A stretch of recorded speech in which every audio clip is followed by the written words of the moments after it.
Estamos aquí hoy con Paulina en los lagos de Montebello, en el lago internacional, cerca del pueblito Tziscao, y ahí detrás se puede ver la frontera con Guatemala. Vamos a hablar hoy con Paulina sobre un proyecto que empezó hace 10 años. El proyecto se llama Sonríe Chiapas, ¿verdad? Se basa en dar alegría y transformar ambientes. Bueno, a ver, ¿qué es esto dar alegría y transformar el ambiente hospitalario? Cambiamos el ambiente desguachipado donde se ¿Desguachipado? ¿Qué significa si la gente lo busca y no lo encuentra? Es como cuando te sientes así como triste, decaído, como que sientes que todo está chafado, como aplastada, sin energía, sin alegría. Lo que hacemos ahí es formar personas que pueden dedicar su tiempo, ganas, energía. Mucha energía y emoción. Y cuando uno puede ver a los niños, por ejemplo, en el área pediátrica, ni siquiera están pensando en su dolor. Cuando tú llegas, inmediatamente se paran, están atentos, abren los ojos así grandotes para poder observar. En el área de medicina hay la hormona alegre. A la hora de liberarse permite que todo lo que están pasando en ese momento se vuelva más ameno. Los tratamientos, por ejemplo, en el área de quimioterapias y radiaciones y todo eso, sean mucho menos dolorosos. ¿De dónde vino la idea? Pues todos han visto la película de Patch Adams, yo creo. O no. Los que no han visto, Patch Adams es un personaje que es una persona que existe, es un doctor que igualmente dijo que la medicina era muy fría y decidió cambiar esa medicina fría por algo más humano. De ahí surgieron varias asociaciones, varios grupos de clown en varias partes del mundo. Nosotros también queríamos tener algo así aquí. Todo comenzó con un sueño en una servilleta escrita y ahora ya somos más de 390 voluntarios. ¿Cómo fueron los principios? Porque dos locas apuntan cosas en una servilleta y ¿qué? Ya.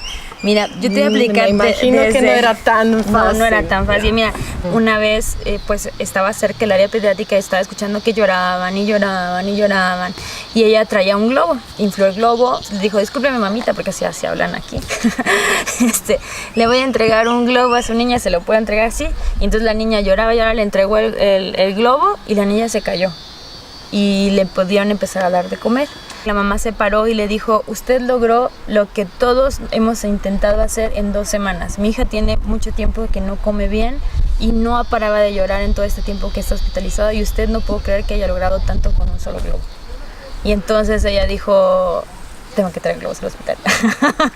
Comenzó primero así la idea de llevar globos, llevar juguetes y entonces encontraron a la asociación donde yo estaba, donde me formé y todo, y cuando regresé aquí a Chiapas quisimos volver a empezar con la asociación hermana, pero era muy costoso y difícil traerlo para acá, entonces decidimos profesionalizarnos para poder hacer los talleres y de ahí se graduaron los primeros doitores de la risa. ¿Qué te dio la energía para seguir adelante cuando aparecieron los primeros problemas? Yo recordaba los momentos tan hermosos que había vivido y me tocó mucho estar en el área de oncología.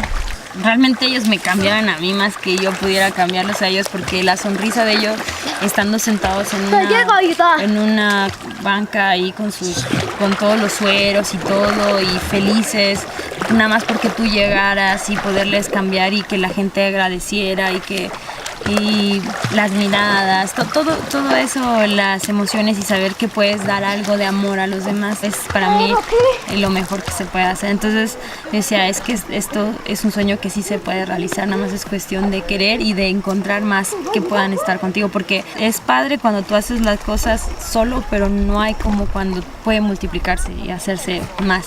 ¿Había algún momento en cual pensabais bueno, ya está, no vamos a seguir con el proyecto? Sí, fue cuando dijimos, bueno, es muy caro, no lo podemos traer. Entonces dijimos, no, yo creo que esto está imposible. Yo era muy penosa, o sea, sí sabía dar los talleres, pero siempre iba acompañada con alguien. Entonces decir, yo aventármelo sola, no, me da mucha pena. Sí. Mi problema era que hablaba muy bajito. ¿Cómo dice? ¿Qué dice? ¿Qué dice? O sea, entonces era muy difícil. Decía, ¿cómo voy a dar un taller si la gente no me escuchaba?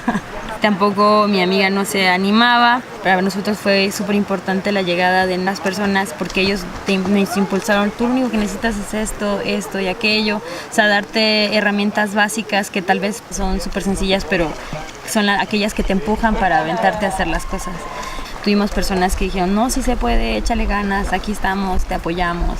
Y sí fue difícil, por ejemplo, los problemas de apertura en el primer hospital fue muy difícil. Siempre alguien venía atrás de nosotros para ver qué estábamos haciendo, que no nos equivocáramos. Por eso es que manejamos un voluntario profesional, se les prepara para que pues no cometan errores. ¿Qué tipo de talleres estáis dando? El principal es el de clown hospitalario 1, que se dedica a enseñarle a los chicos cómo poder acercarse a los niños. Técnicas de clown, de improvisación, de cuentacuentos, de creatividad, cómo crear un personaje especial, que es el doctor de la risa. La idea para las actividades y lo que decir y cómo comportarse, ¿esto está en algún sitio escrito? Tenemos manuales y reglamentos y todo, porque al principio cuesta trabajo, y tenemos códigos de ética, tenemos documentación y todo.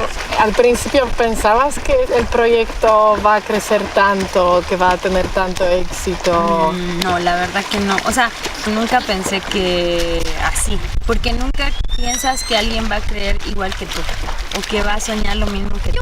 Pero hemos conocido personas muy importantes que se han enamorado del mismo sueño y del poder compartir. Empezando, por ejemplo, desde el primer taller conocimos una chica que me decía, oye, ¿por qué no son una asociación civil? No tenemos dinero y costaba muchísimo dinero registrarlo.